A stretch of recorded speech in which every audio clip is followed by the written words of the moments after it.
Petite vidéo rapide sur Django Countries ici. C'est extra. Facile à utiliser, vous allez voir.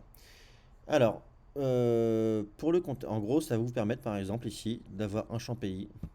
Hop, et que les utilisateurs peuvent choisir un pays. Bon, là je suis dans l'administration, mais on peut le faire facilement avec un form. Si vous faites un modèle form dans votre template, voilà, vous aurez votre liste ici. Je passe par l'administration parce que c'est plus rapide pour l'exemple. Donc, pourquoi je fais une vidéo dessus?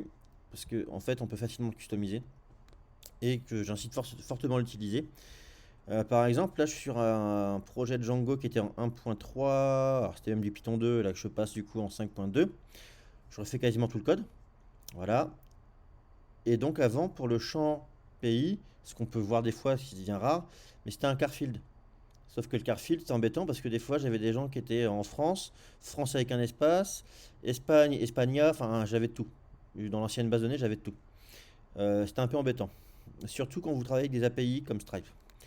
Donc moi, je voulais absolument avoir un format ISO. Donc, Django Countries, ici, ce qui est génial, c'est que c'est un format ISO. Alors, en plus, je sais pas s'ils le disent là, ouais, donc il y a un support de traduction ici, si vous voulez voir. Donc, c'est au format ISO, et donc, en fait, dans la base, vous avez vraiment votre champ qui est là, au format comme ça, ISO ici. Ici, par exemple, j'ai NZ. Voilà.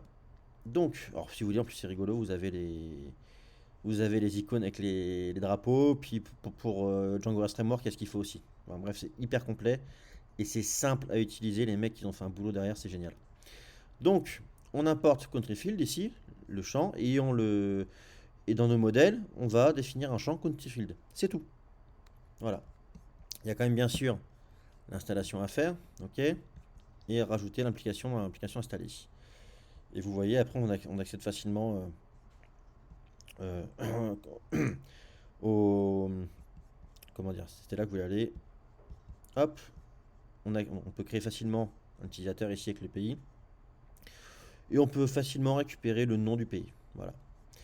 Et, et le drapeau ici. Des petits plus. Vous avez un quick start qui est pratique.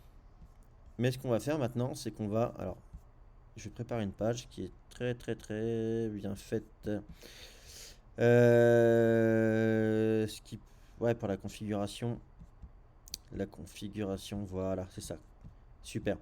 Alors, donc moi, bien sûr, sur le projet, je ne peux pas montrer le modèle. Je vais vous montrer que les settings. Donc, ce que j'ai fait ici, c'est que j'ai installé le Django Countries et j'ai rajouté l'application installée. Voilà. Et maintenant, j'ai bien ici ma liste de pays. Ok.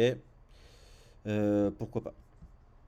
Donc, je ne sais plus si je l'ai dit, mais ce qui est important, c'est que c'est vraiment du format ISO. Donc, ce qui est hyper pratique pour travailler avec des API comme Stripe. Voilà.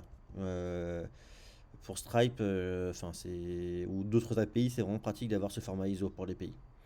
Et donc, bon là c'est bien, donc basiquement, ok, j'ai ma liste, ok, super. Mais moi, la personne m'a dit, qui veut son projet, m'a dit, ah, j'aimerais bien avoir des pays en premier. Alors je dis, ah, j'espère que c'est possible de faire ça, puis hop, je tombe ici, tac, hop, j'arrive ici. On peut définir qu'une liste de pays déjà.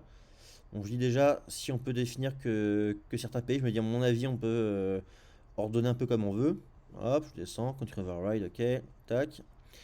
Et là, génial, on peut mettre une liste de pays dans la tête de liste, entre guillemets.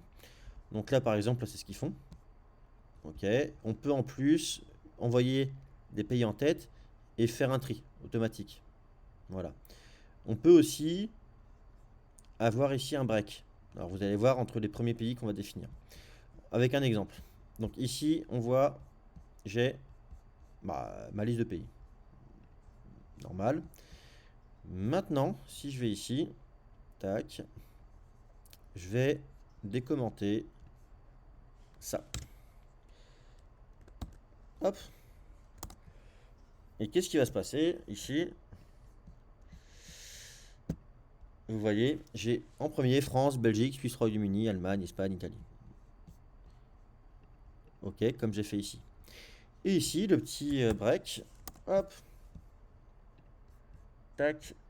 Et maintenant, j'ai les premiers pays qui sont là. Et j'ai rajouté un séparateur, en fait, entre les deux. Donc, ce qui peut être pratique, en fait. Dans mon cas, ça va être super pratique. Donc, en fait, hyper personnalisable. Mais enfin, quand vous regardez, en fait, c'est hyper personnalisable. Vous avez vraiment un exemple complet ici. J'ai fait surtout une vidéo plus pour vraiment parler de la librairie parce que elle est hyper connue, donc quasiment tout le monde la connaît. Mais pour ceux qui ne connaissent pas encore, vraiment, je vous invite à l'utiliser quand vous avez un pays dans votre champ, quand vous avez un champ pays. C'est vraiment extra. Donc voilà pour cette petite vidéo rapide sur Django Countries.